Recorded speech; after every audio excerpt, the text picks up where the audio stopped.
Tanda hari kiamat itu teman-teman sudah banyak sekali yang muncul, apalagi di negara Arab. Dan itu menunjukkan bahwa kiamat itu sudah dekat. Tetapi sayangnya masih banyak dari kita yang lalai. Kadang-kadang termasuk saya sendiri teman-teman.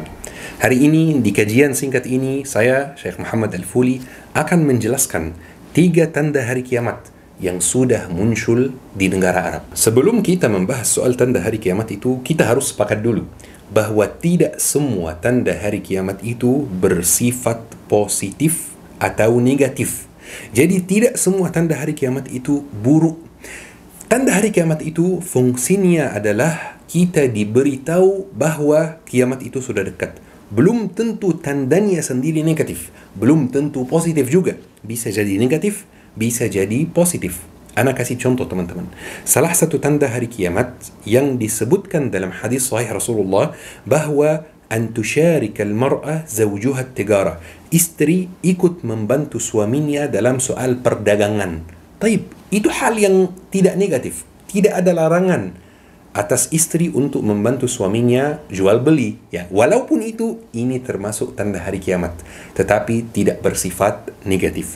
Makanya teman-teman, tanda hari kiamat bisa negatif, bisa positif. Kenapa dijadikan tanda hari kiamat walaupun ini tidak negatif? Ini adalah hikmah Allah, ini adalah urusan Allah, ini adalah kehendak Allah subhanahu wa ta'ala. Baik teman-teman, ada 3 tanda hari kiamat yang sudah muncul di negara Arab. Dan kita dapat 3 tanda ini dari cerita Abdullah bin Amr bin Al-As. Amr bin Al-As adalah sahabat Rasulullah SAW. Ini adalah anaknya teman-teman, Abdullah bin Amr bin Al-As.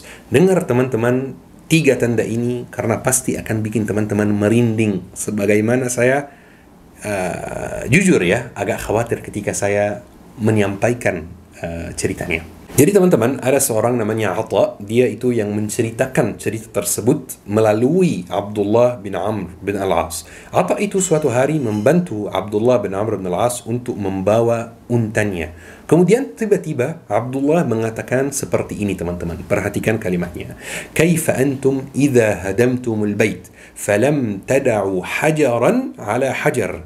Akan datang suatu hari kalian menghancurkan Ka'bah sampai tidak ada satu pun batu yang tersisa. Kemudian antum akan membangun Ka'bah itu lagi dalam keadaan yang lebih cantik dan lebih rapi dari bentuk semula. Jadi Atha itu kaget teman-teman karena Abdullah menggunakan kalimat antum. Jadi Atha kaget. Kenapa kami orang muslim, kenapa kita orang muslim akan menghancurkan Ka'bah? Jadi Atha bertanya kepada Abdullah, apakah kami akan menghancurkan Ka'bah itu dalam keadaan status kami masih muslim? Jadi Abdullah menjawab, iya, kalian akan menghancurkan Ka'bah saat kalian masih muslim. Dan ini tanda hari kiamat yang pertama yang muncul di negara Arab. Mungkin banyak dari teman-teman tidak tahu kalau Ka'bah itu pernah dihancurkan. Saya yakin pasti banyak yang mendengar kajian ini kaget ya. Banyak yang mengira bahwa bangunan Ka'bah yang sekarang itu adalah bangunan yang ada di zaman Nabi Muhammad SAW. Iya, tempatnya sama, tanahnya sama, tetapi bangunannya pernah dihancurkan. Jadi ceritanya teman-teman, Ka'bah itu pernah dihancurkan beberapa kali atau pernah hancur beberapa kali. Kali yang pertama itu sebelum Nabi Muhammad SAW diutus menjadi Nabi. Ka'bah hancur, kemudian Quraisy mau membangun Ka'bah lagi. Tetapi Quraisy, walaupun waktu itu Nabi Muhammad belum diutus menjadi Nabi dan Rasul, Quraisy memutuskan untuk membangun Ka'bah kembali dengan uang yang halal, tanpa riba. Jadi konsep riba itu orang Quraisy sudah pahami. Orang Quraisy mau membangun dengan uang yang halal, karena ini kan Ka'bah, bangunan suci, tempat suci. Maka Quraisy waktu itu membangun Ka'bah kembali, tetapi uang halalnya yang tidak ada ribanya itu tidak cukup untuk membangun Ka'bahnya yang lengkap. Jadi kita kan kalau umrah teman-teman, kita melihat bangunan Ka'bah, kemudian kita melihat tempat yang namanya Hijr Ismail. Hijr Ismail itu dulu itu sebagian dari Ka'bah, ya. Jadi Ka'bah dulu itu lebih besar, ya. Hijr Ismail termasuk. Tapi Quraisy ketika membangun Ka'bah uangnya tidak cukup, maka mereka hanya membangun Ka'bah yang ukurannya sama seperti sekarang, dan Hijr Ismail terpisah, Hijr Ismail di luar karena uangnya tidak cukup. Dan bangunan ini tetap ada selama Nabi Muhammad SAW masih hidup, selama Nabi Muhammad diutus menjadi Nabi dan Rasul. Setelah Nabi Muhammad SAW meninggal dunia dan saat Abdullah bin Al-Zubair menguasai Makkah, terjadi kebakaran dalam Ka'bah, dan Ka'bah itu hancur, kebakaran yang sangat parah. Maka Abdullah bin Az-Zubair membangun Ka'bah lagi, tetapi Abdullah membangun Ka'bah dengan ukuran yang semula, ukuran yang termasuk Hijr Ismail, ukuran yang lebih besar dari sekarang, bukan ukurannya yang sekarang. Abdullah bin Az-Zubair membangun Ka'bahnya lagi. Jadi bangunan yang Abdullah bin Az-Zubair itu bangun, Ka'bahnya termasuk Hijr Ismail. Hijr Ismail tidak terpisah, teman-teman. Terus teman-teman, ketika ada orang yang sangat terkenal dalam sejarah Islam namanya Al-Hajjaj bin Yusuf Al-Thaqafi. Ini orang yang kita perlu kaji lebih dalam lagi. Al-Hajjaj bin Yusuf Al-Thaqafi itu menyerangi Makkah untuk merebut kekuasaan dari Abdullah bin Al-Zubair. Dia menyerangi Makkah dengan alat perang namanya manjaniq, ya. Manjaniq itu seperti apa? Alat di mana batu yang sangat besar sekali ditaruh dalam alat ini, kemudian alat ini ditarik ke bawah, kemudian dilepas, ya. Jadi batunya terbang gitu, ya. Jadi Al-Hajjaj bin Yusuf Al-Thaqafi menyerangi Makkah pakai manjaniq itu, sehingga banyak bagian dari Ka'bah kena batu-batu tersebut, kena manjanik tersebut, maka banyak bagian dari Ka'bah itu hancur. Ketika Al-Hajjaj berhasil merebut Makkah, Al-Hajjaj bangun Ka'bah lagi, tetapi bangun Ka'bah dalam bentuk yang Hijr Ismail terpisah, yaitu bentuk yang sekarang, beda dengan bentuk atau beda dengan ukuran Abdullah bin Al-Zubair. Kemudian teman-teman, Ka'bah hancur lagi 600 tahun yang lalu karena kebanjiran. Ya, ada banjir yang sangat parah terjadi di Mekah, dan Mekah itu sering banjir, teman-teman. Negara Arab akhir-akhir ini sering banjir, ya. Jadi 600 tahun yang lalu Ka'bah hancur karena kebanjiran, kemudian dibangun lagi oleh dinasti Utsmaniyah dalam bentuk yang lebih cantik, yang lebih rapi, sebagaimana cerita Abdullah bin Amr bin Al-As, dan itu bangunan yang masih ada sampai hari ini, teman-teman.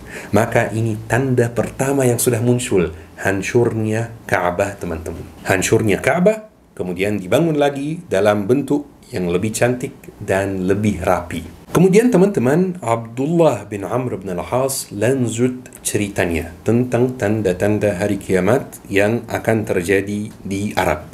Teman-teman yang mau belajar bahasa Arab mulai dari nol, dibimbing sampai lancar, coba hubungi Syabab Belajar Academy. Mereka ada kelas malam, subuh, pagi.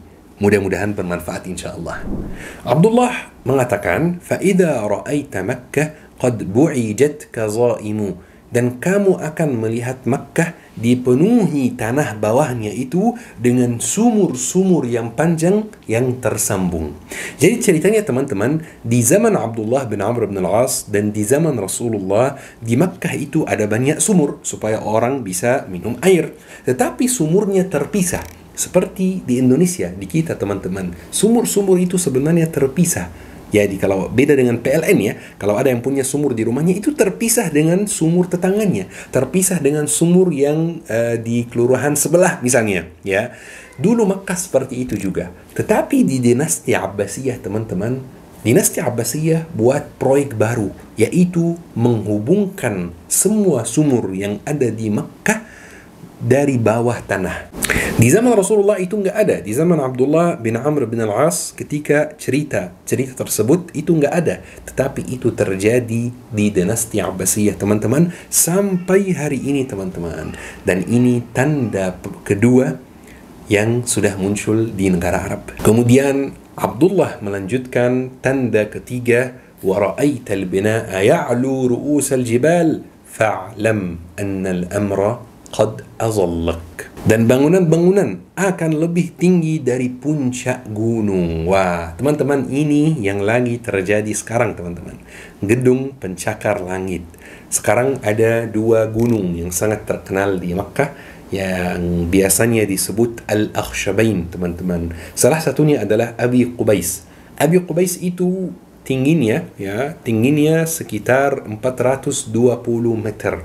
Dan ada gedung jam, ya, Burjus Sa'ah atau gedung wakaf Raja Abdul Aziz yang sangat terkenal di Makkah, ya. Itu tingginya 601 meter, teman-teman. Jadi sekarang sudah ada banyak bangunan di Makkah yang lebih tinggi dari gunung Al-Akhshabain tersebut, teman-teman. Banyak sekali gunung pencakar langit di Arab, teman-teman, dan itu pun pernah disebutkan dalam hadis Rasulullah sallallahu alaihi wasallam. Rasulullah bersabda, "Wa antara al-hufata al-urata al-'ala yatatawaluna fil bunyan." Salah satu tanda hari kiamat, kamu akan melihat orang yang telanjang kaki, tidak pakai alas kaki, orang yang sangat miskin, orang yang mengembala kambing, mereka akan berlomba-lomba mendirikan bangunan yang megah, mendirikan bangunan yang tinggi. Ini kata Rasulullah sallallahu alaihi wasallam, dan ini yang lagi terjadi di negara Arab. Dan ini tanda terbaru, teman-teman, yang baru muncul 15 sampai 20 tahun yang lalu. Tetapi sekali lagi, teman-teman, Ana sampaikan bahwa tidak semua tanda hari kiamat itu bersifat negatif.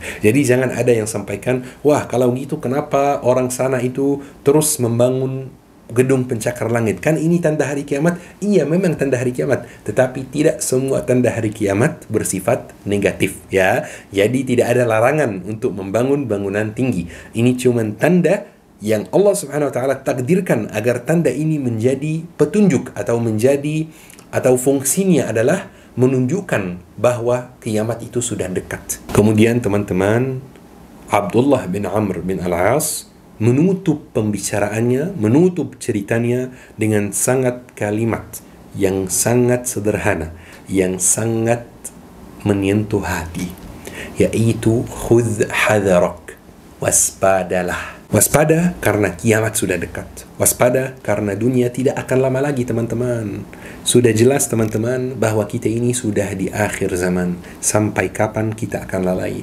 Sampai kapan kita akan meninggalkan salat 5 waktu? Sampai kapan kita akan meninggalkan Al-Quran? Sampai kapan kita akan meninggalkan menuntut ilmu agama? Sampai kapan kita terus sibuk untuk berdebat di sosmed, terus sibuk main sosmed, tapi lupa dengan ibadah, lupa dengan hati kita, lupa dengan ilmu. Teman-teman yang dirahmati oleh Allah Subhanahu wa taala, walaupun kiamat sudah dekat, Rasulullah sallallahu alaihi wasallam ada hadis yang sangat penting. Rasulullah bersabda, "Idza qamat as-sa'ah wa fi yadi ahadikum fasila, fa in istata'a alla taquma hatta yaghrisha, falyaghrisha." Jika kiamat itu terjadi atau hampir mau terjadi, sebentar lagi terjadi, tanda-tanda besarnya sudah mau keluar, dan di tangan seorang dari kalian ada sebuah bibit, jika dia mampu untuk menanam bibit ini sebelum kiamat terjadi, maka tanamlah. Padahal, teman-teman, kalau kita pakai logika, ngapain kita tanam, ya? Mending kita baca Quran misalnya, mending kita banyak istighfar misalnya, ya. Kan kalau kita tanam bibit ini, kita tidak akan melihat hasilnya. Kalau kiamat itu hampir mau terjadi, ya, sesuai hadis Rasulullah, ya, kita bibit, kita tidak lihat hasilnya, ngapain ditanam? Walaupun itu, Rasulullah tetap menyuruh kita, tetap memerintahkan kita untuk menanam bibit ini. Ini maksudnya apa? Maksudnya lanjutkan aktivitas seperti biasa, walaupun kiamat sudah dekat. Lanjutkan menuntut ilmu, walaupun kiamat sudah dekat. Lanjutkan hafal Al-Quran, walaupun kiamat sudah dekat. Lanjutkan berjuang demi dakwah, walaupun kiamat sudah dekat. Jadi jangan sampai soal kiamat sudah dekat itu bikin kita terhambat, bikin kita takut, bikin kita duduk di rumah khawatir terus karena kiamat sudah dekat. Itu tidak boleh, teman-teman. Teman-teman yang dirahmati oleh Allah Subhanahu wa taala, siapkan bekalmu dari sekarang. Karena ya, kita tidak tahu kita hidup sampai kapan dan kapan kiamat akan terjadi. Bismillah, teman-teman, ayo kita tutupi kajian hari ini dengan doa kafaratul majlis. Subhanakallahumma bihamdik, asyhadu an la ilaha illa anta, astaghfiruka wa atubu ilaik. Syukran. Wassalamualaikum warahmatullahi wabarakatuh.